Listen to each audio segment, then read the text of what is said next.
ये शिक्षा देने वाली छोटी कहानियाँ, ज्ञान देने वाली कहानियाँ। इस कहानी से आपको ये समझने में आसानी होगी कि अपनी समस्याओं को कैसे खत्म किया जाए।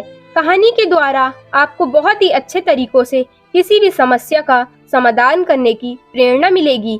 यही हमारा मुख्य उद्देश्य है। कहानी को पूरा अवश्य पढ़ें, कहीं कोई महत्वपूर्ण बात आपसे छूट ना जाए। एक बार दो दोस्त थे जिनका नाम रमन और दिनेश था।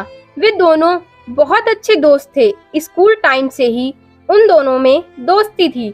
दोनों के घर भी पास पास ही थे, जिससे वे दोनों आपस में बहुत समय बिताते थे।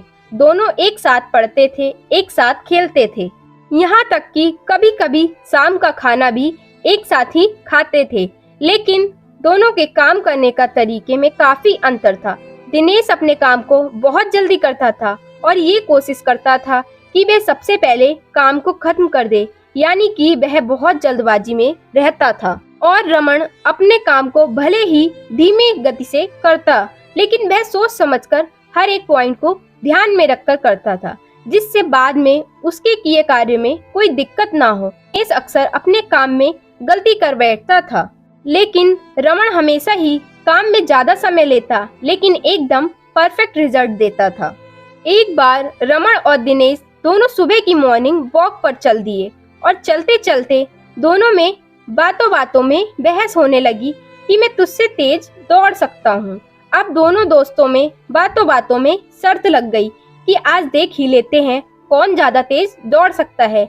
दोनों दौड़ लगाने के लिए तैयार हो गए। थोड़ी देर में दौड़ शुरू हो जाती है। कुछ दूर दौड़ने के बाद रमन रुक जाता है और अपने जूतों में कुछ देखने लगता है। रमन को रुका देखकर दिनेश ने रमन से कहा, क्या हुआ, रुक क्यों गए? क्या तुम मेरे साथ दौड़ नहीं सकते?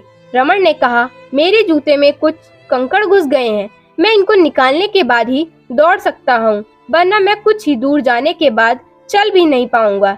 यह सुनकर दिनेश हंसने लगा और कहने लगा, मुझे किसी पत्थर का डर नहीं है, मैं बिना पत्थर निकाले ही दौड़ पूरी कर सकता हूँ। और आगे निकल गया। रमन कुछ देर बाद अपने जूतों से कंकड़ निकालकर दौड़ने लगा। अब दिनेश के जूते में धसे कंकड़ उसके पैरों में चुभने लगे थे और थोड़ी दूर चलने के बाद दिनेश के पैर बहुत ज्यादा घायल हो चुके थे। पैरों से खून बहने लगा और दर्द से बेहाल दिनेश जमीन पर लेट गया। अब रमन कुछ आगे जा चुका था। दिनेश ने रमन को आवाज लगाकर मदद करने को कहा। रमन वापस अपने दोस्त के पास आया और उसकी मदद करने लगा।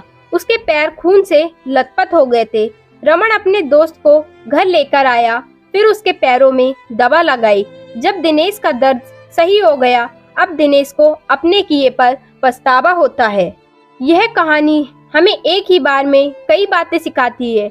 एक कि हमें अपनी समस्याओं को बड़ी होने से पहले ही खत्म कर देना चाहिए। जैसे रमन ने अपने जूतों से कंकड़ पहले ही समय रहते निकाल लिए थे, उसी प्रकार हमारी अनेक समस्याएं, जो कोई बीमारी हो सकती है, कोई रिश्तों में गलतफहमी हो सकती है, या कोई और भी समस्या हो, उसे तभी खत्म कर देना चाहिए जब समस्या छोटी हो, क्योंकि जब समस्या देखते देखते बड़ी हो जाती है तो फिर उसे सही करना मुश्किल हो जाता है। दूसरी, जल्दबाजी हमेशा नुकसानदायक होती है। जैसे दिनेश ने दौड़ में जल्दबाजी दिखाई थी और अपने जूतों में फंसे कंकड़ को निकालना भी जरूरी नहीं समझा, और फिर जो नतीजा मिला वो बहुत ही खराब था। उसी तरह किसी भी कार्य को करने में जल्दबाजी नहीं करनी चाहिए, बल्कि उसे सही ढंग से करने पर ज्यादा जोर देना चाहिए, जिससे कार्य एक ही बार में सही तरीके से हो सके।